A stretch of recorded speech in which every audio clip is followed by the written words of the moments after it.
to Queer on El Paso. While queer rights have moved forward over the past decade, we are currently facing multiple threats to our very existence. Our fight for equality remains an ongoing struggle, as some politicians have targeted LGBTQ rights. Republicans often use fear tactics to vilify trans and queer people as a means to motivate their voters. We must counteract these measures by voting and encouraging our friends and loved ones to vote with our rights in mind as well. The stakes have never been higher for LGBTQ people as they are in this election, and it is our focus of this episode we are calling Vote Baby Vote.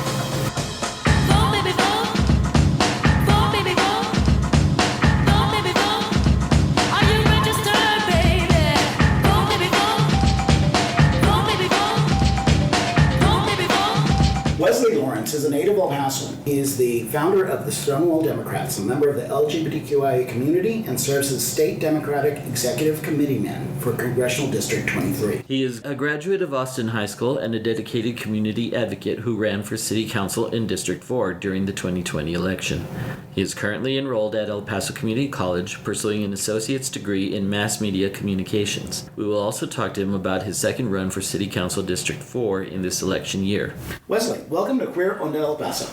Tell us about the Stonewall Democrats. What is the mission, and how did you get involved, or how did you help to found it? The Stonewall Democrats of El Paso was founded back in 2022 in order to help get out the queer vote here in El Paso. Myself being insanely involved, local, state, national politics, I saw a huge number of voters that were just being taken for granted and really left behind by our local party. So I decided to found Stonewall Democrats of El Paso to enable queer people really to have their voice back, to get active in the system, and really to help secure just to protect the life and liberty of queer people here in El Paso, because living in Texas, it is dangerous to be a queer person. In El Paso, we're blessed to be living in a safe city, I feel, that takes care of our population, but I know that we still have a long way to go.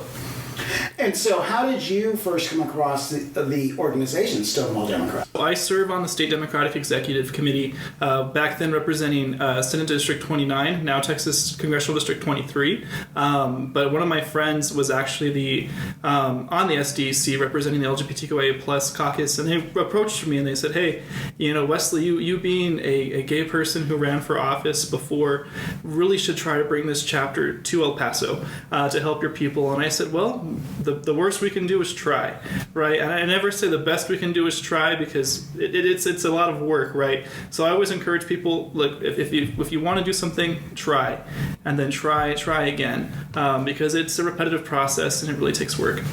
So tell us a little bit about the organization itself. What is its mission, and how does it go about to accomplish that? So our mission is to get queer people out to vote for like-minded individuals here in El Paso. And the way we do that is we have events throughout the year. We're just getting ready to have our Drag Out the Vote event on October the 11th at Old Sheepdog. So we try to have fun events like that because we know that politics isn't always sexy. It's not always fun. So we try to change that. Just last year we had a meet and greet where we had about 200 people that showed up. We allowed them to ask the candidates the questions that were on their mind, especially with all the attacks on trans members of our community. It was one of the number one questions that were asked to our DA's candidate, our sheriff's candidates, our Texas House candidates. So we try to really involve the community, not talk at them, but talk with them and let them speak and have their voices heard. That's a great part of it. So in other words, you're actually giving a forum to LGBTQ voters so they might have direct access to candidates in that environment where they can openly talk about their particular experiences. So that's a very important thing. But now, how do you go about attracting new voters, or rather encouraging other people to register to vote? Yeah, and that's really the hardest part, right? I think a lot of queer people, they see what's going on through the state of Texas, with the last attacks on trans individuals, with the attacks on drag queens, with the attacks on gender-affirming care, and it really scares the shit out of them. Pardon my language, but it's the truth. And so what we try to do is we talk to people on a person-by-person basis, and we get them to understand, look, if we do not stand up now, we cannot fight back against these unjust laws. We cannot go to our city council like I did and have them try to pass life-saving ordinances here in El Paso. So we start by letting them know the reality of what is happening every single day in the state of Texas, and letting them know, look, even if it's just you in your household that votes, even if you're not out, your vote, your voice still matters. And you're still fighting for someone that necessarily doesn't believe in the system because they've tried for decades, right, to change stuff.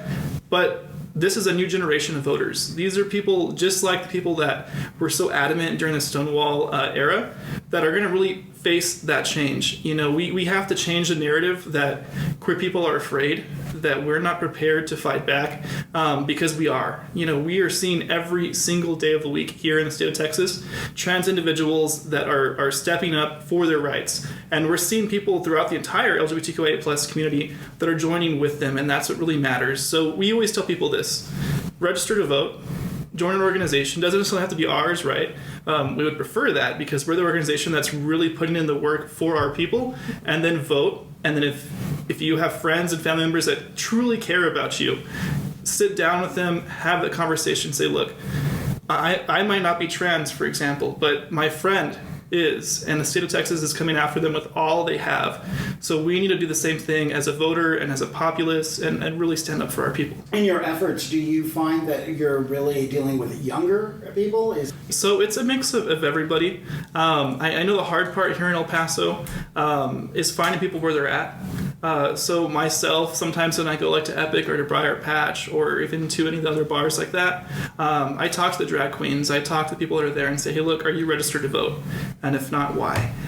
Because that's always the important question to ask. Inevitably, what is the answer? Just talking with people at the bars, right? Like, a lot of them don't understand the gravity. They know what's happening, but until it impacts them or their family, they, again, pardon my language, but could give two shits. Yeah, they don't understand the impact of these laws that are coming in, that are being made. In that same vein, how have candidates been accepting of the Stonewall Democrats? Yeah, candidates, I will say, have been very accepting of our organization, and it's because they see the work that we're doing. They see the impact that people like myself and people like Nidia, who is the mother of several gender nonconforming children, and just hearing her story, of why she got involved, as being just a simple mom, right, that was teaching her kids as a homeschooling parent, to someone now that is fighting for her children because of what the state of Texas is doing. Her options were to flee or to stay and fight. And I'm thankful that she stayed and she decided to fight alongside myself and others throughout the state of Texas that are really taking a stand, because it's important. It really is. I can't imagine being in her shoes, right? Having to wonder every single day of the week when DPS will be called on my family, when they will knock down that door, when they will arrest myself or anyone like that. It's terrifying. We are living in a almost Nazi-like fashion in the state of Texas with Governor Abbott and Ken Paxton and all of his seditious friends, weaponizing law enforcement against our community. Izzy and I were talking about that. It seems to me that one of the things that they really like to do is, throw blood out to the sharks, and unfortunately, the transgender community is that, in that it is one of those issues that they throw up in the air, and people that rarely understand the nuances that all that involves, they just somehow rally against it without them really understanding it. For example, 3 days ago, the law went into effect where you cannot change your gender on your driver's license. And those little micro hurdles to living a full citizenship in this country is how the Nazis rose to power. Without overstating it, you're absolutely right. There are families in the state of Texas that fear a knock on their door saying that you can't do what you're doing. And if you don't have a compassion or understanding for that, how can you stay apathetic? We have to get involved. Yeah, not only that, and if you don't have the money to flee, or you don't have the money to keep a lawyer on hand to keep your family safe. It is scary, and I feel for the families that throughout the state of Texas have been attacked by Republicans, and even some Democrats, like Sean Theory, who now is a Republican, thank God that is where she belongs, who really abused her power, left everything that Democrats were fighting to protect, and used her voice as then a Democrat to attack trans individuals, calling them mistaken, calling them predators, calling them all sorts of things. So I'm glad she went to where her values belong, because those type of values do not belong in the Democratic Party. And that's something that myself and others on the State Democratic Executive Committee, we're fighting for that every single day of the week. We want to make sure that our platform is, as a Democratic Party here in the state of Texas, is transparent, that it ensures that the livelihood of every single person in this state is being looked into, and that we're protecting our people, because that is who we are, that is what we care about, and it's something that we all have to take a serious rise to, because like I said, politics, it's not sexy. A lot of your listeners and a lot of us, even those who don't listen, right, we work 9 to 5 jobs. We have a family to feed. We have food that we have to put on the table.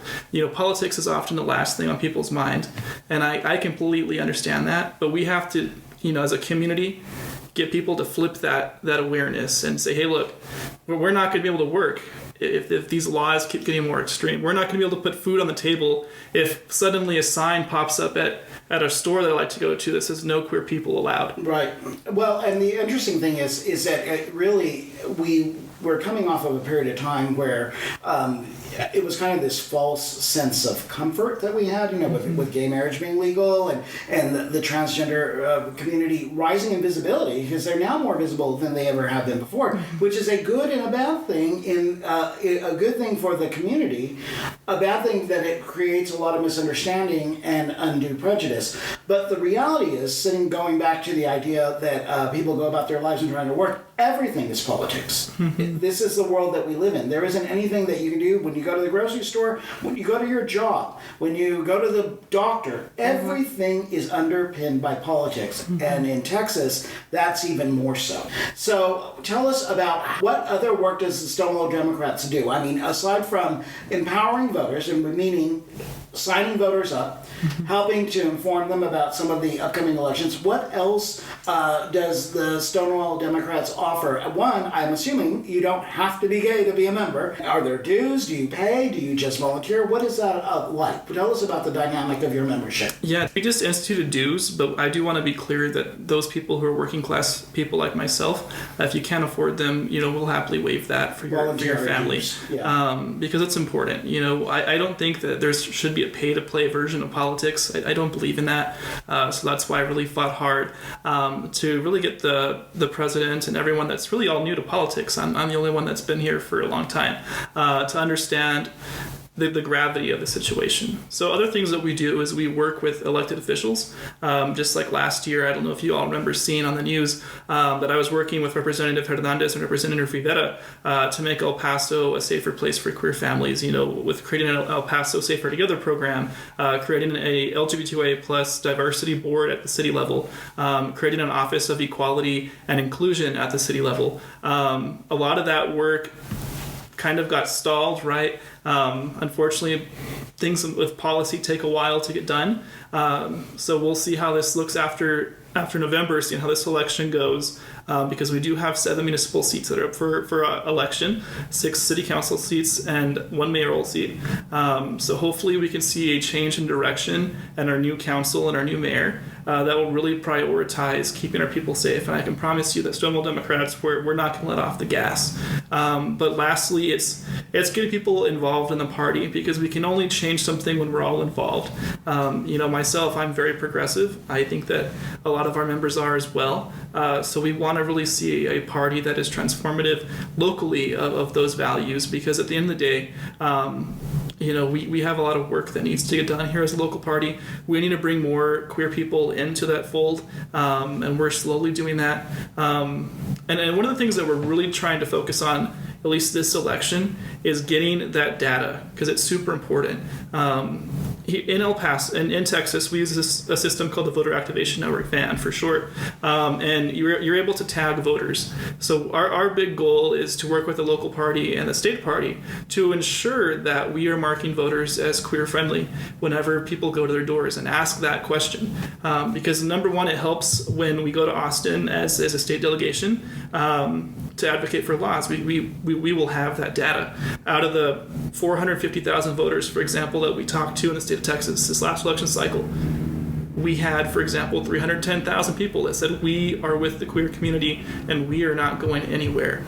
So that's one of my top priorities this election cycle, because it's super important to get that data. And I wondered, how do you speak to the queer community? So, our main source of communication is social media, because we try to get that out to the people as much as possible. If not, it's all word of mouth, and it's all going to where people are. Like for our Drag Out the Vote event, for example, we have flyers up at Old Sheepdog. We're going to start going to the gay bars and just getting people to understand the gravity of what's going on. Which is why we wanted to make sure it was also a fun event, because people do not want to go listen to politicians ramble, myself included, as someone that can be called quote unquote a politician. But lastly, it's just making sure that we're listening, because I think that is definitely something that's been missing from the equation, and just getting people to understand what's going on. And give a drag queen, some high heels and a microphone, and she can convince anybody. That's a great way to do it. I mean, particularly, and I think that you talked about this. You've got to go to where people are. Mm-hmm. And one of the things that we struggle with our podcast even is that, and what the gay community in El Paso struggled with historically, Izzy and I have been around for a very long time, is that there was a time where the only gay community that we had was around the bars. Mm-hmm. And so if we wanted to reach the gay community, that was the only way to do it. Now we have other venues, and now it's not just gay bars. You're having this event at Old Sheepdog, which is not a gay bar. It is a community place. And so those type of steps forward really do help. But you're absolutely right. I mean, it's got to be, it reminds me of the, Rock the Vote, those types of campaigns where you're going to non-traditional. I mean, I think that the people that are really interested in politics are going to vote. Mm-hmm. So you don't need to preach to that choir. What you need to do is go to the people that are out of that fray and bring them in and helpfully. No, and I'm glad you brought up that, what I like to call a stigma about the bars, and that's something that I know that we're working on as well. Yes, our meetings are at Old Sheepdog because it is a community space that is safe for everybody. But that is one of our missions as well, is to try to get people activated out of the bars. Yes, we can have fun, downtown until we're blue in the face, right? But that is one of the things that, myself being the queer community, I've heard that complaint time and time again, that we're too focused on the bars and not on the people. So that's something that we're really desperately trying to work on, and it's difficult, and I'll admit that. It's difficult mostly there. Because that's where the population is. That's where the community goes. I mean, that is the draw. It's where they congregate. Yeah, I mean, certainly. I mean, putting myself back when I was in my early 20s. I mean, if you tell me, well, you can go to political forum, you can go to happy hour, there was no contest. No, exactly. And so, but it's a nice way to bring those two. Mm-hmm. And you're right. It's not just the gay bars anymore. I mean, we live in a different El Paso, the one that Izzy and I grew up in, and there are different venues and different places where you can have these type of events. Locally, what are some of the challenges that we face in terms of the LGBTQ community in our voting numbers? I mean, typically, the queer vote is we come out. Mm-hmm. We come out to vote. Particularly when things like gay marriage or all these type of things are at stake, it's like the motivation's already kind of baked in. But what do we do now? Where are we now? What are the issues facing us here in our own backyard that would encourage a queer voter to register to vote and vote? I mean, it's hard to answer that question truthfully. There's a lot of division in our local queer community, and it's heartbreaking. It really is. But I think in terms of voting, again, it just comes down to getting people to understand the gravity of the situation that we're currently in. We have to make sure that we elect our best. And people like Kamala Harris, who definitely care about our people, who will enshrine protections for queer people, I think it's super important. I do wish, and I'll be honest, because honesty to me is important, I do wish that she would really talk about protecting trans people more. I feel that's where Joe Biden really kind of failed, because we were taking that vote for granted. Because I know, nationwide, trans people are under attack. So they say, well, they're probably going to vote for Democrats. But I think that our party, local, state, national, really needs to sit down and have this conversation and say, once and for all, we're going to give trans people the protections that they are constitutionally given, and we're going to stand for them, and we're never going to stop supporting them. When Izzy and I were preparing for this, last night, as a matter of fact, on Jimmy Kimmel, he was quoting all the ridiculous things that Donald Trump has said over the past 2 months. One of the most notable, and Jimmy Kimmel even said, he says, well, the number one issue facing our country is this. And then they cut to Donald Trump very misinformedly speaking about the transgender experience. Mm-hmm. And his take on it, and this is what people believe, if you believe Donald Trump, and you fall for everything he says, that, he does, these kids are going to school and they're having operations and they're going home. And, it is absolutely ridiculous how misunderstood this particular issue is, and how a transgender's life is misunderstood. And so now what he's doing is he's, throwing that fuel on the flame, saying, oh my gosh, if you're for transgender people, then your kid's going to come home a different sex, and you're not going to have any control of it, and I warned you now, and they're going to be, adolescents, and they're going to regret getting, gender-affirming care. And none of that is absolutely true. None of it is true. Mm-hmm. And so the counteract to that, I agree with you, is that Kamala Harris really does need to be more informative about her position on transgender, because I don't think most people understand it, to be honest with you. That's my opinion. What do you think? No, I'm right there with you. I mean, you look at gender affirming care, I think there's a huge misinformation even with that alone. Not only trans individuals use gender affirming care, it's used on everyday people, if you want to call them that. But for example, if a child is going through puberty fast, they get puberty blockers. That is gender affirming care. If a female is experiencing the change in their body too fast or too slowly, there is a process for that. That is gender affirming care. And gender affirming care also, it's a wide spectrum of things. That includes therapy. That includes, just having someone that understands what's going through your mind and understanding what's going on with your body. That's gender affirming care. So yes, I think that it's healthy. We exactly. Yeah. Because that was going to be my question. How different is that from women's reproductive rights? It's like it's trying to tell someone what to do with their body. It's very entrenched, right? I mean, right. Everything in politics is intersectional, because you brought up reproductive rights. Just like I believe that abortion is healthcare. I think that protecting our trans individuals is super important. And those two communities interact. We as voters and we as Democrats have to do a better job of getting people to understand that. In El Paso, it's difficult, right? We are a huge Catholic community.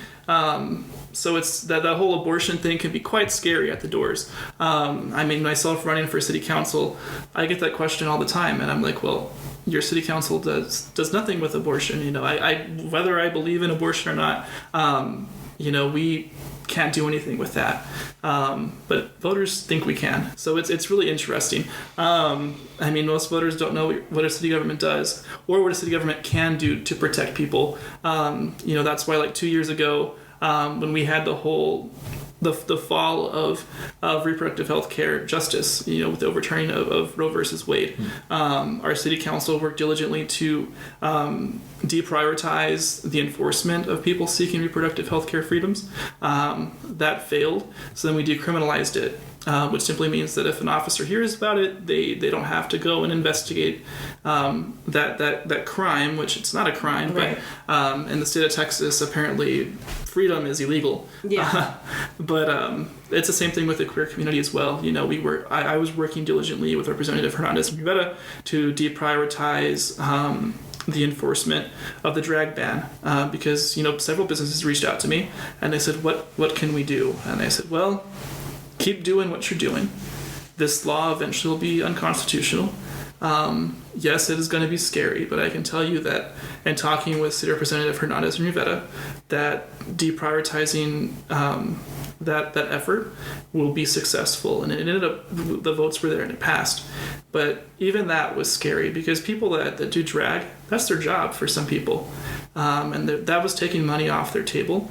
And it brings people to the bars, which impacts the local economy. Yeah. And Wesley, not just that, but nobody's forced to watch a drag queen. No, exactly. It all boils down to respecting the individual choices, but it seems to me like what we've really become, or at least what the Republicans have become masters at, is having the tail wag the dog. So in other words, if we're talking about transgender rights, I mean, that in itself is like an encyclopedia of different types of issues to address. But we don't go into that. We just say transgender. And when you really boil it down, we're talking about a small percentage of the overall population of the world. They exist, and they need to be protected, and they need to have the rights to live their life as freely as they can, particularly in this country.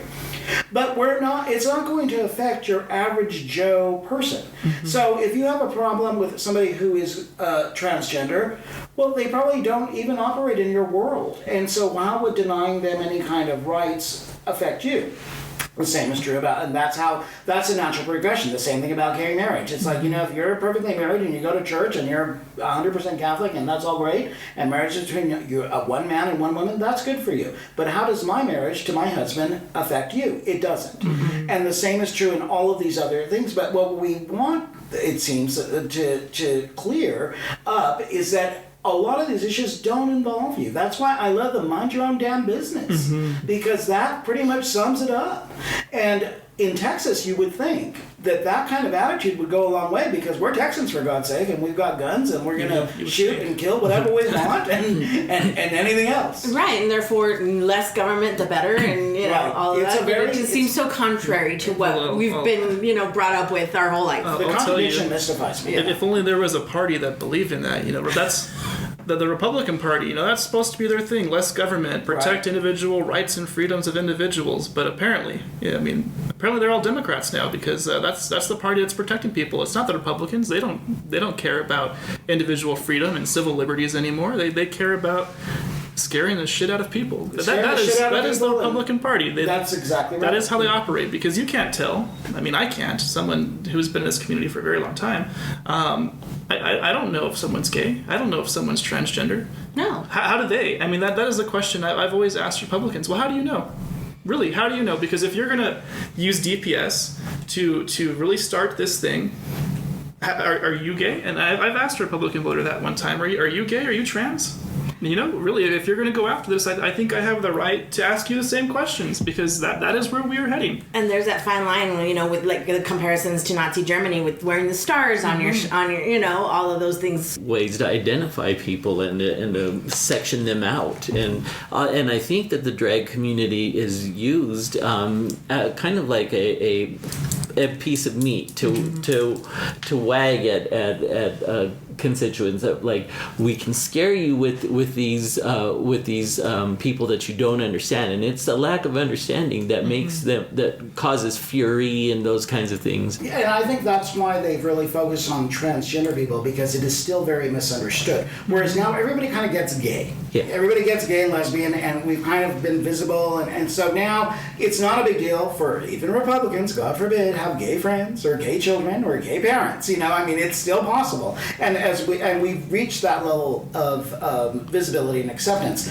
When it comes to the transgender community, there is so much that still is very misunderstood, and they're still very much relegated to the shadows of society, and they're forced to deal with things that we don't even have any comprehension about. And so that's very easy to throw that out as the evilness. That's very easy to kind of demonize them.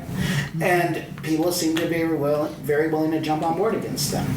Yeah, and I'll tell you, one of the things that I'm proud of is with the Texas Stonewall Democratic Caucus, is that two of our leaders are trans individuals. Our vice president and our, I forget the term, but they're like an extra officer that we added, but they're both trans individuals. So I'm hoping that this election cycle moving forward as well, that the caucus itself really focuses on getting people to understand the attacks that are happening in the trans community, what it means to be trans. I think that would be something super important for the caucus to talk about, and really just resources, in the state of Texas. If you're a trans individual, who can you reach out to if you have an issue that's going on? Might not be in our local community. We do have places like the Borderland Rainbow Center and Mountain Star Pride and other organizations that are really doing a hell of a good job informing our people here locally.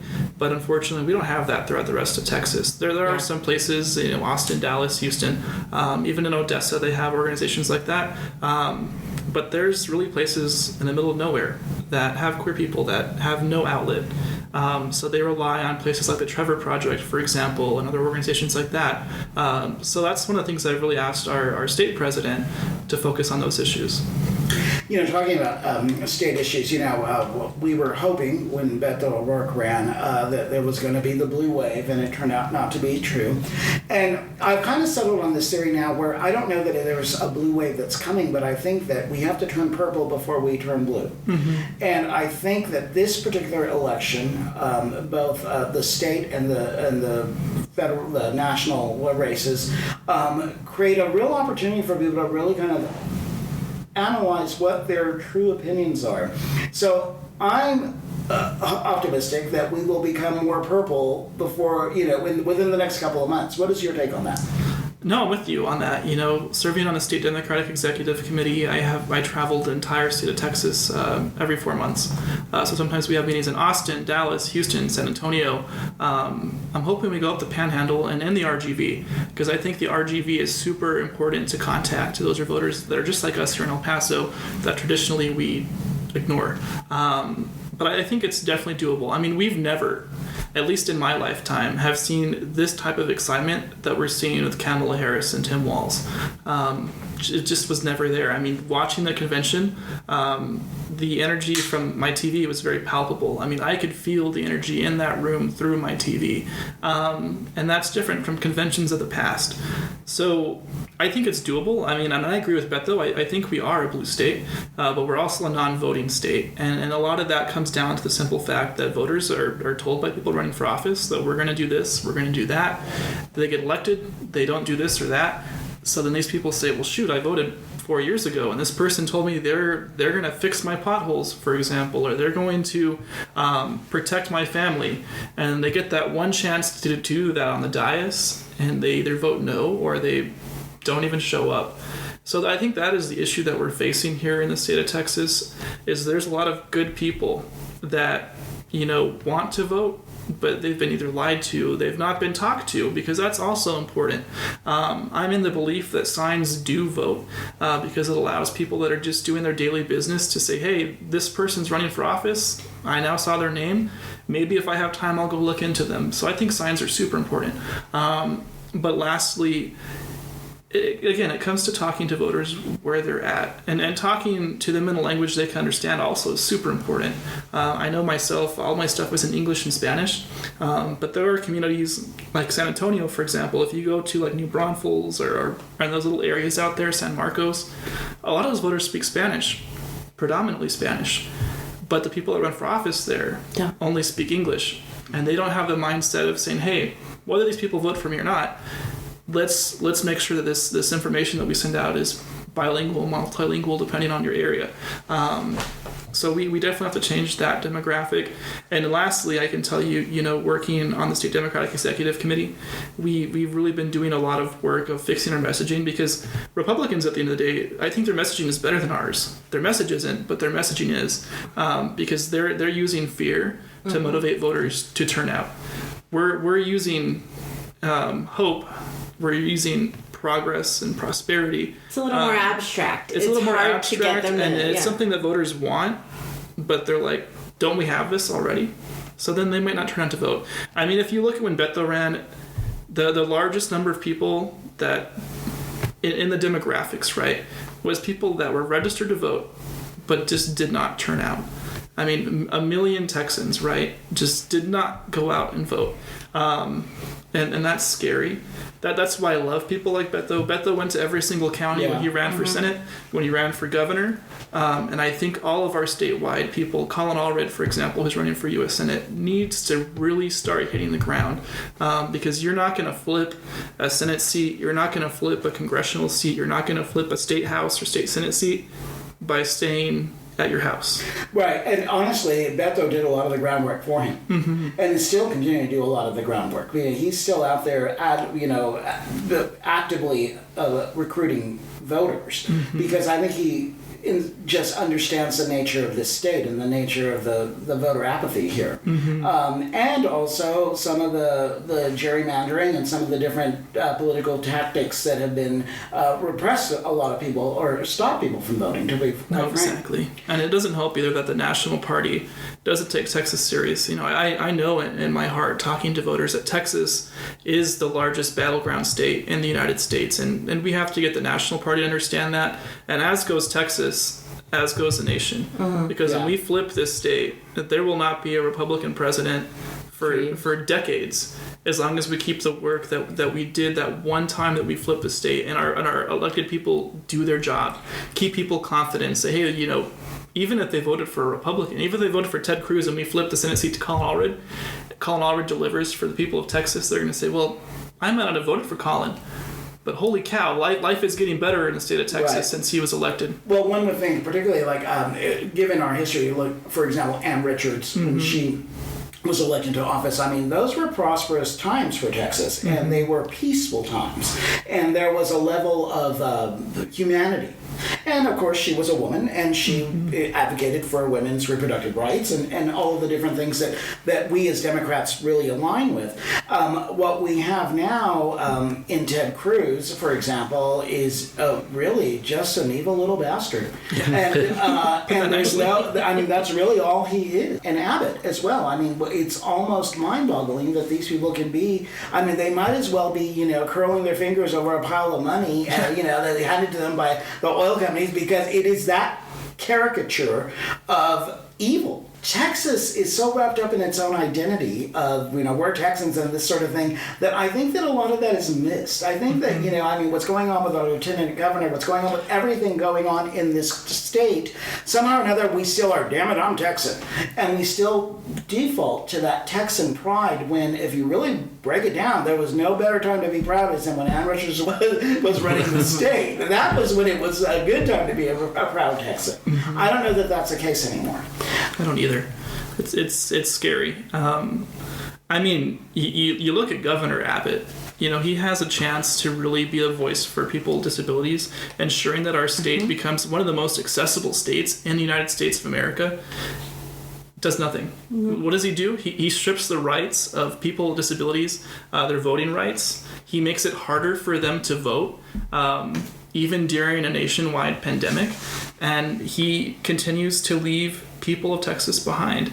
There's no one in this state that wants a property tax reform more than the people of El Paso.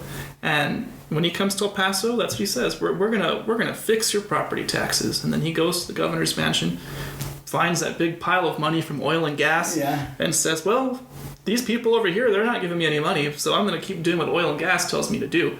And then with the power grid, right, you would think, wow, people would be millions of people lost their power. People died, and Governor Abbott could not be bothered to fix the electric grid. And then you have Attorney General. I was going to say. And that's why I'm really excited. We'll see how November 5th goes. I think maybe we'll send Ted Cruz to Cancun permanently. He needs to just go to the camp. That too. But and then you look at Ken Paxton.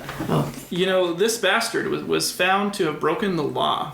Republicans turned on Ken Paxton. Right. And now Governor Abbott and his friends they funneled a bunch of money to get rid of what I would call real Republicans that stood up to Ken Paxton. Right. To get these new ultra MAGA Republicans that are just frothing at the mouth for people like Donald Trump to make life harder for everyday Americans. But that was even interesting. A lot of us in the Democratic Party, we had faith. We were like, finally, we're going to get rid of Ken Paxton. This guy broke the law. The evidence that was presented to him, you didn't even have to be a lawyer. You could go you could go downtown to the gay bars and be like, hey, look, if this guy was on Grindr, right, or if he was on Sniffies, or he was somewhere, right, and you saw that this guy did all this stuff, would you date him? And those people would be like, hell no. It's the same thing with elected officials, right? That's a very good point. When these people break the law, Democrats, Republicans, whoever's breaking the law, they need to be held accountable, first off. But with people like Ken Paxton, the evidence was so crystal clear. And the fact that Dan Patrick, our lieutenant governor, really provided cover for Ken Paxton, I'm like, it's so crazy. And then you look at John Cornyn. I don't know how we've never replaced him. I'll be honest with you. I used to be a Republican. I remember going to the 2018 Republican convention, and they introduced John Cornyn. and he was booed off the stage. Wow. The guy who paid for their entire convention because it was not they lost funding because of people like Donald Trump, booed off the stage. I mean, the guy gives $1.2 million to make sure this thing happens, and that happens. But I mean, it's really interesting. I think Texans are ready for change. I really think they are. There's people like myself. I know in the state of Texas who were once a Republican, now they're Democrats. They're doing the work that they need to do to flip this state. And there's people that are ready to be like that. They just got to be talked to and understand the dangers that is Donald Trump, that the dangers that is Governor Abbott and Ken Paxton, and get them to say, look, the Democratic Party is a big tent party. We are going to fight for you. We might not agree on everything, right? We may not agree on abortion because a lot of Republicans don't. But at the end of the day, if you care about keeping yourself safe, about ensuring that you have a living wage job, that you have health insurance so when you get sick, you're not one emergency away from having to foreclose on your home and live on the streets, that you're not one emergency away from being shot in the middle of broad daylight and no one representing you, whether it's a lawyer or something like that, ensuring that you have that protection. You know, the realities are just obvious. We just have to make sure that we're talking to people to get them to understand that.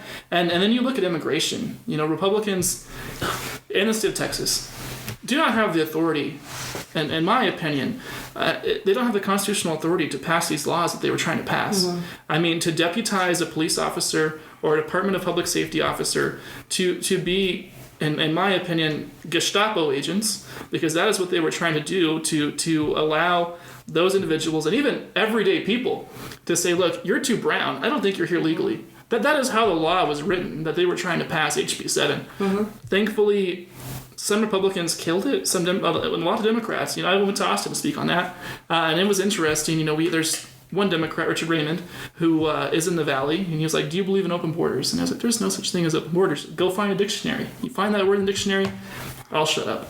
But it's not there. Same thing with illegal alien, because he was like, "Do you believe illegal aliens are rampaging into the country?" And this is a Democrat, and I'm like, "Sir, come to El Paso. Right. Come to my city."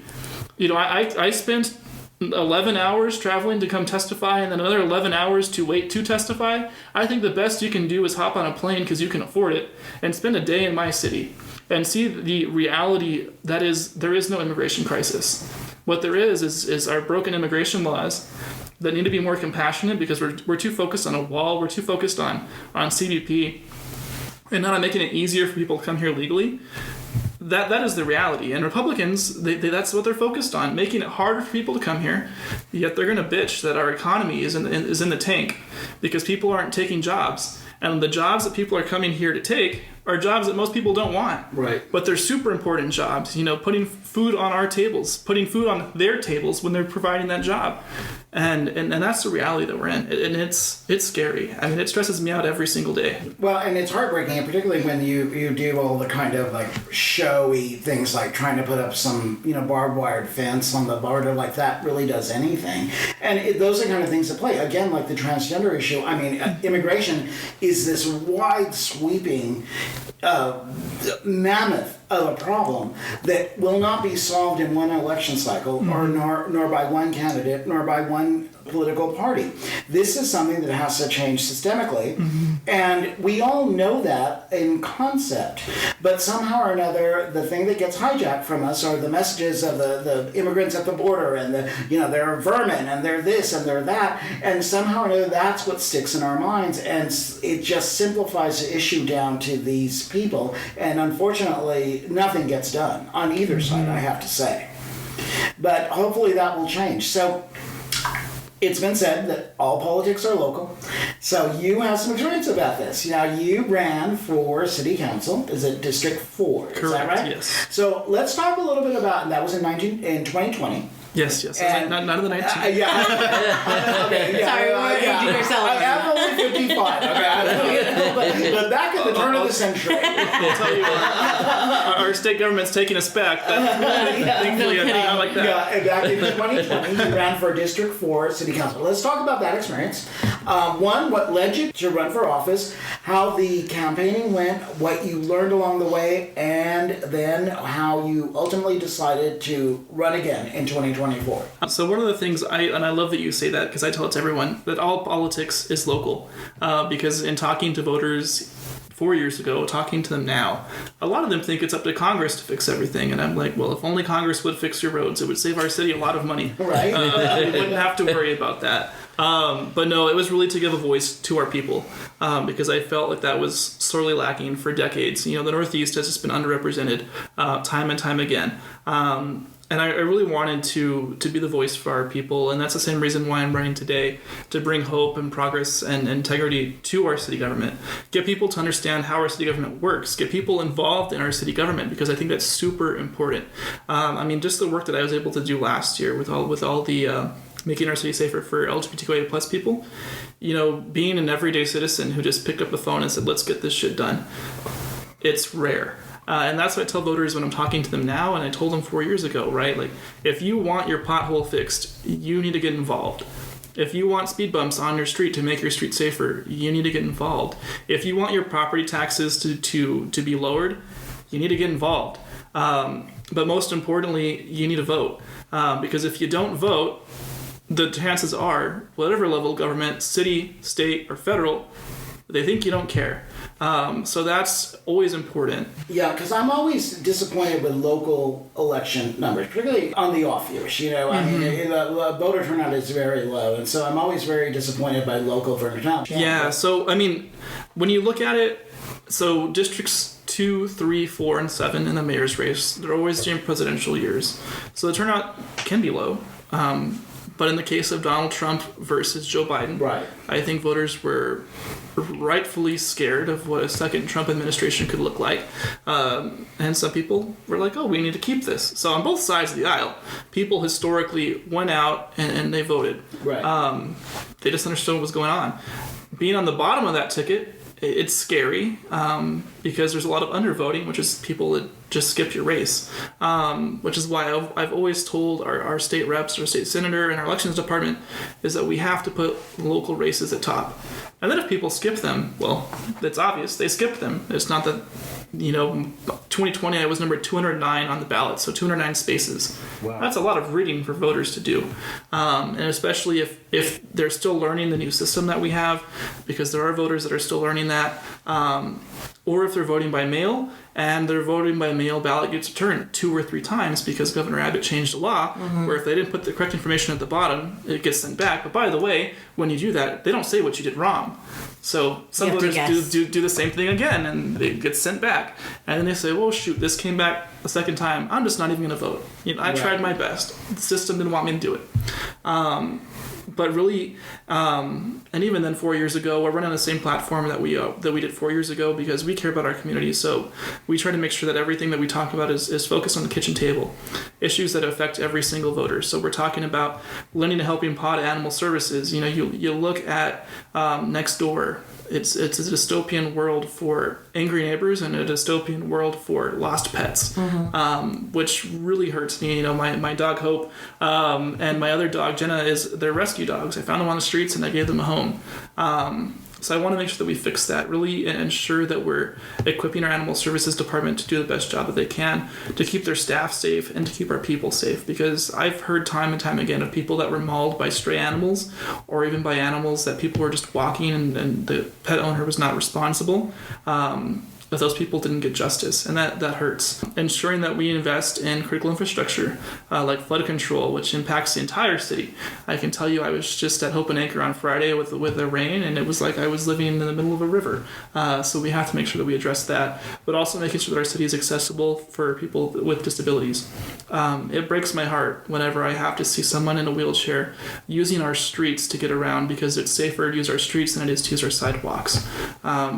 Primarily because there are places in the city where our sidewalks are not maintained. And lastly, just involving people in their government, because I think that's important.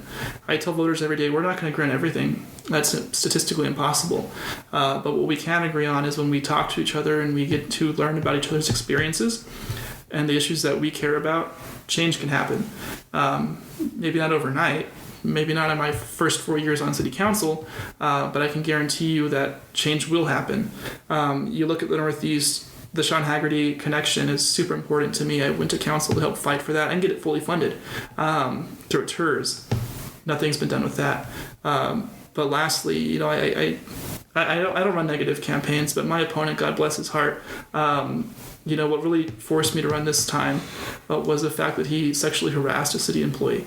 I don't believe that anyone should ever have to go to work and experience that. That is scary. That is predatory at best. And we have to change that as a city. And the fact that he wasn't held accountable by our mayor and our city council, it just breaks my heart. It's deplorable. It really is. And I had forgotten that. And I know that it's difficult not to run a completely positive campaign. But the facts are those. I mean, you cannot deny that those were the facts. So you're not slandering anybody. Mm-hmm. You're simply stating what had actually happened. Now, I've been around a long time, so is Izzy. I was telling him before you got here that I voted in every single election I've been old enough to vote in.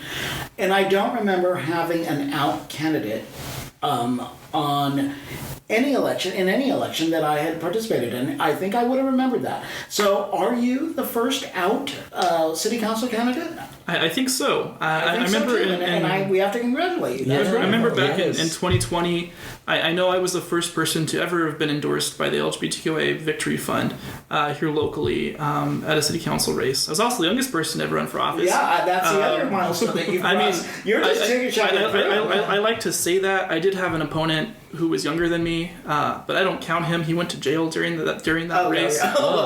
Well, that's voters are weird somehow. That whole. But I mean, that is something to be proud of. I mean, certainly, I was saying that you're probably not the first gay candidate or gay elected official, because we don't know, and looking at them, I don't want to find out. But you are the first out candidate, which I think is really important for our community to get behind, because we know the importance of visibility, and we know the importance of representation, and it makes a huge difference to have somebody who is openly gay and an advocate for not just the queer community, but for all the community, and I'm happy to say, our canine community. So we wish you a great deal of luck. What are your plans, assuming, let's move forward, let's say that you're going to get elected and you win, and what would you like to do? What would you like to bring to the office? Well, first off, we're going to open the hell out of every door we can find, making sure that every constituency base has their voice back.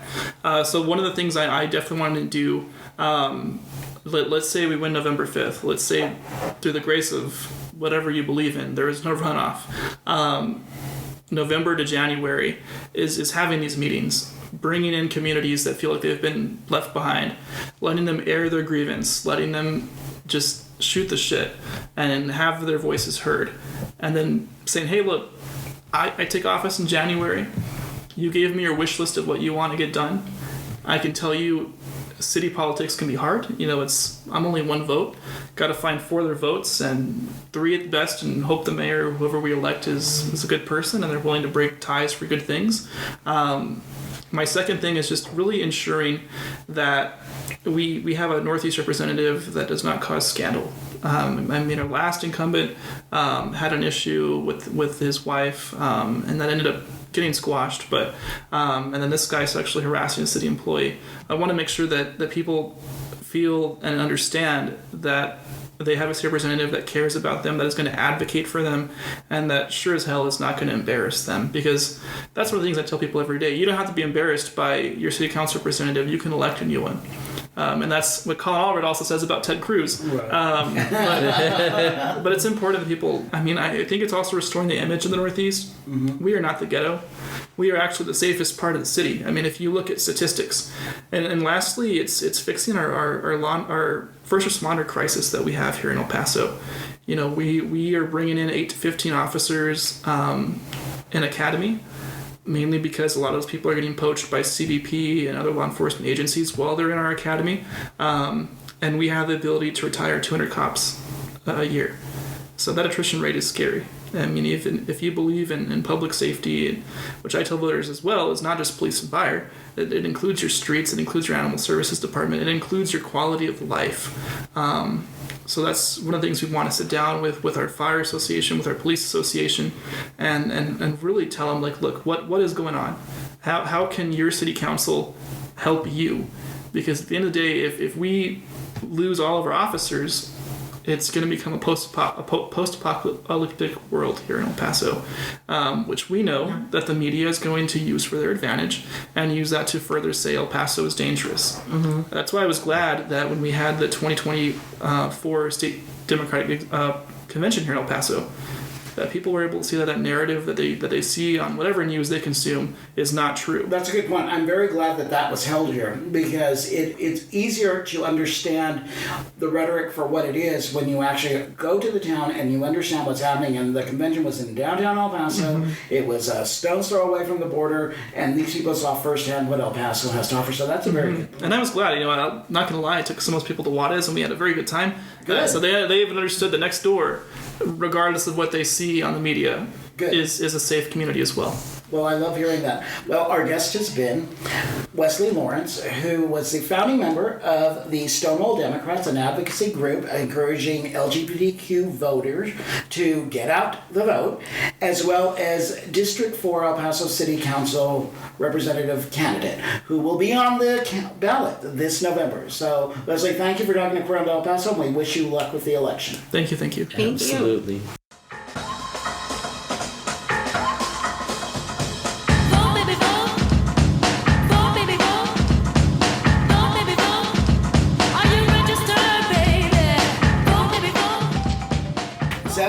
That was an interesting conversation with Wesley, wasn't it? It certainly was, and what a bright young man. I know, and you know what? We sound like a couple of old queens by just saying, what a bright young man. I know. But he is a bright young man. And actually, I got a little motivated because I thought to myself, he may very well become the Harvey Milk of El Paso politics, because we've never had an out candidate before, and I think as a community we need to stand behind him. It's extraordinary, yeah, and I think that if you're going to vote for yourself, you want to vote for somebody who's going to be on your side. Absolutely. And it's an interesting take, because I can very easily remember my late 20s, and I was not interested in politics. It's a perspective on where the youth is now. That's a good point. Yeah, they're a little bit more civic-minded, and I think that the fact that he is so young and has already run once for office, and while he had some challenges there, he has the wherewithal to get up and do it again. I mean, I think that speaks highly of his generation, to be honest with you. Absolutely. Who would have thought that city council was such an important political seat? It is, and any kind of thing that offers the queer voter visibility, I think, is important. He's not going to have his hand in every queer issue, right, or he's not going to make every issue queer, but he simply is there as a representative of a number of communities, the Northeast being the primary community, but also he has a queer voice, and I think that is a step forward for us in this city. Right, and it's a stepping stone. Yeah. Because if he starts there, where can that take him? And that's where the big impact can come. Exactly, and because he's so young, he has a long career ahead of him. And we've got representation. That's important for the queer community. We need to be represented. Absolutely. Three of us have talked about this before. Most people that listen to our podcast, they know how we're going to vote. We know how they're going to vote. That's not really the issue. The issue becomes to make sure that everybody in your life votes. Yeah. And that's the only thing that we can do, because I think our minds are made up. None of us are going to become Trump supporters. No. Well, I hope not. If not, you are fired. I'm not having a lobotomy anytime soon. I will not speak with either one of you. I could stroke out in the next 5 minutes and then come back and maybe suddenly be a red Trumper. No. I don't think that's going to happen. It would require a stroke, that's for sure. So, so we know where we're all voting. But the thing is that what can we do next? Well, we can get everybody in our circle to say, you need to vote. And if you meet people that are of voting age that haven't voted, just harass the hell out of them, because they have as much at stake as we do in this election, and this is not a time to sit on the sidelines. And if you're listening and are undecided, speak to people who have the answers that you need. Don't rely on the media, especially certain channels. Absolutely. That, tend to skew one way or the other. Educate yourself. That's the important part. And vote your conscience, vote your heart. I'm not telling people to vote just because we're telling you how to vote. It's certainly not that, although the world would be better if they did. Of course. Exactly. If they would just listen to us. Because we're right. Just listen to Queer on that and it's all figured out, people. Yes. No, if you vote your conscience, vote your heart, vote what is appropriate for you, that's fine. Just vote. Mm-hmm. Absolutely, because you can't complain if you don't vote. Shut the hell up. Yeah. And mind your business. And mind your own damn business. Thank you. But you can't mind your own damn business unless you vote. Yes. And let people's other voices be heard and make sure that the topics and the issues that are facing us as a country get addressed by the right people. Yeah. So on that note, I gotta allow on that queers and vote, baby, vote.